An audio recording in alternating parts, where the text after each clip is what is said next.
سرخطهای کیوسک امروز: ادعای نفوذ هکرها به اسنپ فود، اطلاعات 51 میلیون کاربر، 35,000 پیک و 240,000 تامین کننده با قیمت $30,000 به حراج گذاشته شد.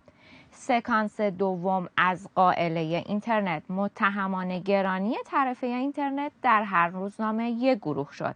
از مافیا و انحصارگران تا خزانه دولت برنده این تصمیم معرفی شدند.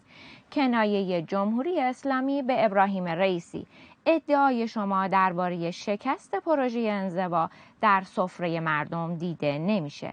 طرح جدید برای بنزین از آخر بهار سال بعد. مرکز پژوهش‌ها گفته دولت از ابتدای خرداد ماه به جای روش فعلی به هر ایرانی 15 لیتر بنزین در ماه اختصاص بده.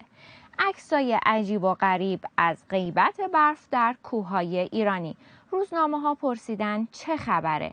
آیا پشت کمبارشی خشکسالیه یا کاسه‌ای زیر نیم کاسه است؟ همشهری همه شهر رو مافیا کرد. ارگان شهرداری نوشته وانتی‌ها، زباله‌گردها، کودکان کار، ساخت و ساز و دستفروش صاحب مافیا هستند و شهرداری به زودی دست اونها رو کوتاه میکنه.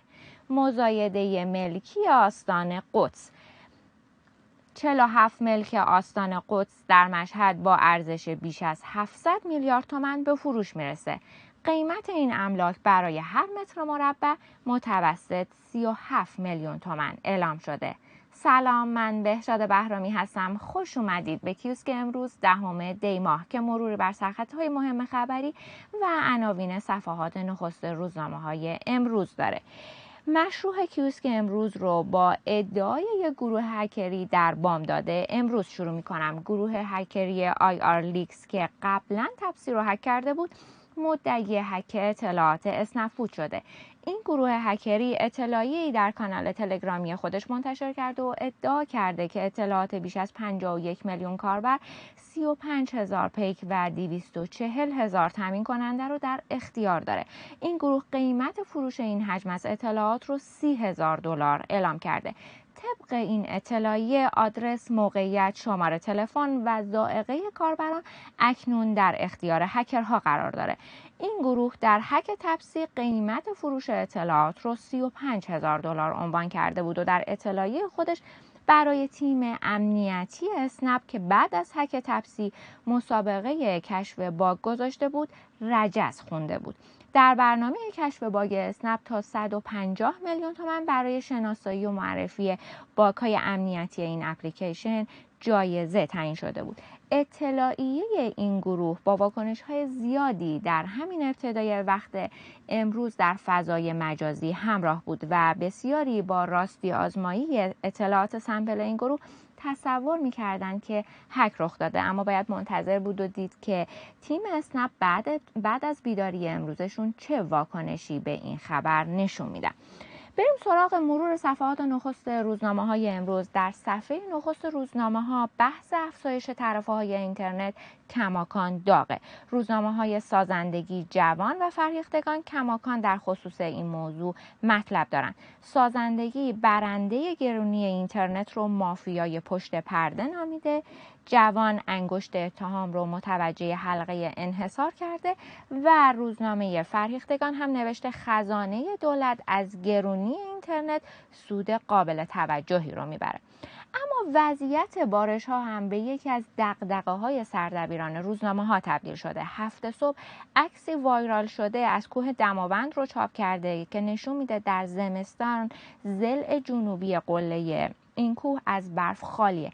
هفته صبح با مقایسه عکس‌های دیگه از مرز ایران و ترکیه سوال کرده که دقیقاً چه خبره و راز این تصویر ترسناک چی هستش. هم میهن هم امروز با تیتر سال سخت در واقع به گفتگو درباره دلایل کمبارشی و خالی موندن پشت سدها پرداخته. بریم سراغ روزنامه دنیای اقتصاد. این روزنامه در تیتر 1 امروز خودش گزارش مرکز پژوهش‌ها رو منعکس کرده که خواستار اون شده توزیع بنزین یارانه‌ای از روش فعلی به سهمیه‌ای برای هر نفر تغییر پیدا بکنه. مرکز پژوهش‌ها پیشنهاد داده که دولت از ابتدای خرداد ماه سال بعد به سرپرستان خانوارهای فاقد خودرو به ازای هر نفر 15 لیتر بنزین اختصاص بده. این بنزین از محل حذف سهمیه خانوارهای دارای 3 خودرو و بیشتر تامین بشه و امکان مبادله اون هم وجود داشته باشه. در واقع برای بنزین سهمیه یک بازار ثانویه وجود داره که مردم در اون سهمیه بنزینی رو داد و ستد میکنن.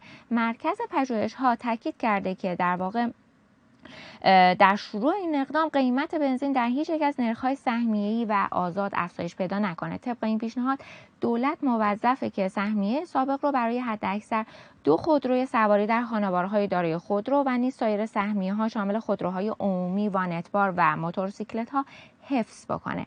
این طرح به صورت آزمایشی در ابتدای دولت در کیش به اجرا درآمد، اما به دلایل نامعلومی متوقف شد. برخی اعتقاد داشتند که سقف گذاری برای قیمت داد و ستد بنزین در بازار ثانوی از دلایل توقف این طرح بوده. اما امروز روزنامه همشهری در تیتر 1 خودش در گزارشی با عنوان شهر علیه مافیا مدعی شده در تهران دستفروشی، زباله‌گردی، ساخت و ساز، وانتی‌ها و کودکان کار دارای مافیا هستند و شهرداری با اونها پنجه در پنجه انداخته. ارگان شهرداری قول داده که دست این مافیاها از شهر کوتاه بشه.